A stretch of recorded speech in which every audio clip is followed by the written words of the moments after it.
আসসালামু আলাইকুম, শুভ দুপুর সবাইকে আমার রান্নাঘরে আমন্ত্রণ। আজকে আমি মৃগেল মাছের ডিম দিয়ে করলা ভাজি করব। ডিমগুলি নর্মালি খাওয়াই হয় না, তাই ভাবলাম যে যদি করলা দিয়ে করে দিই, বাচ্চারা যদি একটু করলা সেই ডিমের উসিলাতে একটু করলাটা খায়।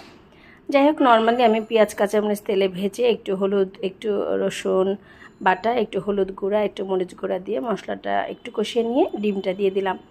ডিমটা আগে আমি ভালো মতো ধুয়ে তারপর ওটাকে চটকে নিয়েছিলাম, লবণ দিয়ে দিলাম পরিমাণ মতো। এখন আমি এটাকে একটু ভালো মতো একটু ভেজে নিচ্ছি। মশলাটা ডিমটা দিয়ে তেলের উপর একটু ভেজে করলাগুলি দিয়ে দিলাম। করলাগুলি একটু আগে আমি লবণ মেখে রেখেছিলাম। লবণ মেখে রাখলে হয় কি, করলা তিতাটা চলে যায় আর করলাটা নরম হয় একটু। এখন আমি ভালো মতো করলাটা সিদ্ধ হলে তারপর ভাজিটাকে নামিয়ে নিব।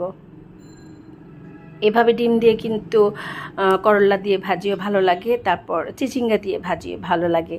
চিচিঙ্গা মাছের ডিম ভাজি কিন্তু ভালোই লাগে খেতে। হয়ে গেছে আমার করলা দিয়ে মাছের ডিম ভাজি। সবাই ভালো থাকবেন, সুস্থ থাকবেন।